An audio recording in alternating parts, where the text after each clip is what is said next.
ناظرین بریک کے بعد دوبارہ حاضر ہیں اور اپنی گفتگو ڈاکٹر محمود سے آگے بڑھاتے ہیں۔ ڈاکٹر صاحب، جیسا کہ ابھی آپ نے ہماری گفتگو سنی بیٹھ کے، اور جس طرح سے ڈاکٹر صاحب فرما رہے تھے کہ ہڈیوں کے بعد جو دوسرا امپورٹنٹ پہلو ہے وہ دانتوں کا ہے، تو دانتوں سے کس طرح سے عمر کا صحیح اندازہ لگایا جا سکتا ہے؟ دیکھیں، دانتوں کی جو ایرپشن ہے، جو نکلنے کا جو عمل جو ہے، وہ ڈیفرنٹ دانت ڈیفرنٹ ایج کے اندر نکلتے ہیں، تو اس سے ہم اندازہ لگاتے ہیں کہ یہ اس شخص کی ایج کتنی ہے۔ ڈاکٹر غلام علی، آپ سے میں جاننا چاہوں گا کہ عمر کی قانونی حیثیت کیا ہوتی ہے؟ عمر کی قانونی حیثیت جو ہے وہ ماں کے پیٹ سے ہی شروع ہو جاتی ہے، جو کہ میں نے پہلے بھی بتایا کہ اسقاط حمل اور اسقاط جنین، اس کے اوپر دونوں قانون الگ الگ ہیں اور ان کی سزائیں بھی الگ الگ ہیں۔ یہ الگ بات ہے کہ آج کل یہ اس کا بہت زیادہ چرچا نہیں ہوتا ہے، اور ایک ابارشن جو ہے ہمارے معاشرے کے اندر اب ایک بہت زیادہ پھیلی ہوئی چیز ہوتی جا رہی ہے۔ اس کی وجہ بہت ساری ہیں، اس کے اوپر ہم نہیں جانا چاہیں گے، لیکن اس کے بعد جو پہلے 15 دن کی عمر ہوتی ہے اس کے اندر بھی بہت زیادہ اہمیت اس طریقے سے ہوتی ہے کہ جب بچے بدلی ہو جاتے ہیں تو ہم ان کو اسی عمر سے بھی تعین کر سکتے ہیں۔ ہمارے پاس بہت سارے اور پیرامیٹرز بھی ہوتے ہیں، لیکن اس کے ساتھ ساتھ ہم ایک یہ بھی چیز ہے جو کنسیڈر کی جاتی ہوتی ہے۔ اس کے بعد کا جو پیریڈ آتا ہے وہ اسکولنگ سے شروع ہو جاتا ہے، اور قانونی اہمیت کے اندر جو پہلی چیز آتی ہے وہ یہ آتی ہے کہ 7 سال سے کم عمر کا بچہ کوئی بھی کرائم نہیں کر سکتا سوائے ریلوے ایکٹ کے، اور وہ بھی اس طریقے سے ہے کہ یہ قانون صرف پاکستان ہندوستان میں ہی ہے، ریلوے ایکٹ کا، کہ 5 سال کے بچہ اگر ریلوے کے اوپر پتھر مارتا ہے یا کچھ کرتا ہے تو وہ اس کی گرپ میں آ جاتا ہے۔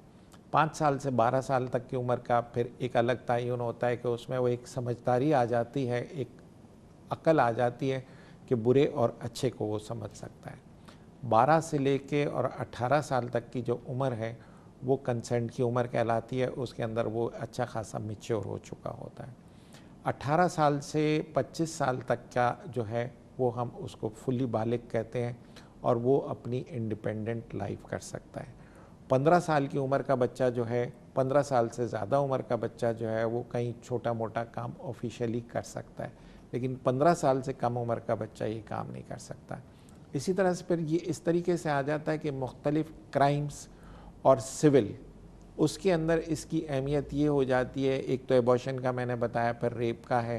پھر ایبڈکشن یا اغوا برائے تاوان وغیرہ کے جو کیسز ہوتے ہیں ان میں مائنر اور میجر کا بہت زیادہ آ جاتا ہے، پھر امپلائمنٹ وغیرہ کا آ جاتا ہے، پھر انفرٹیلیٹی وغیرہ کے کیسز میں ہمیں جو ہے عمر کا تعین بہت زیادہ ضروری ہو جاتا ہے، اور باقی جو ہیں وہ چھوٹی چھوٹی چیزیں۔ لیکن ڈاکٹر صاحب، ایک زمانے میں جب آج سے تقریباً 30-40 سال پہلے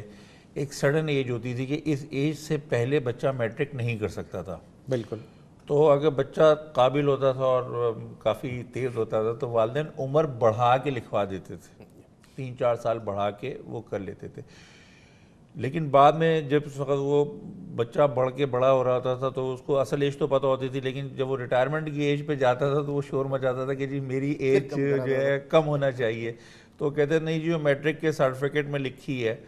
تو کیا اس کو چیلنج کیا جا سکتا ہے؟ دیکھیں، یہ ایشو بہت زیادہ آتا ہے اینڈ آف دی لائف کے اوپر کہ جناب میری تو عمر اس وقت زیادہ لکھا دی گئی تھی، میری تو اب اس کو سیٹل کیسے کیا جائے، اور اس کے اندر بہت پیچیدہ قسم کے مسائل اور پیچیدہ قسم کی بحث اور بہت زیادہ شروع ہوئی، لیکن ان لوگوں کا جو بنیادی مقصد یہی ہوتا تھا کہ کسی صورت بھی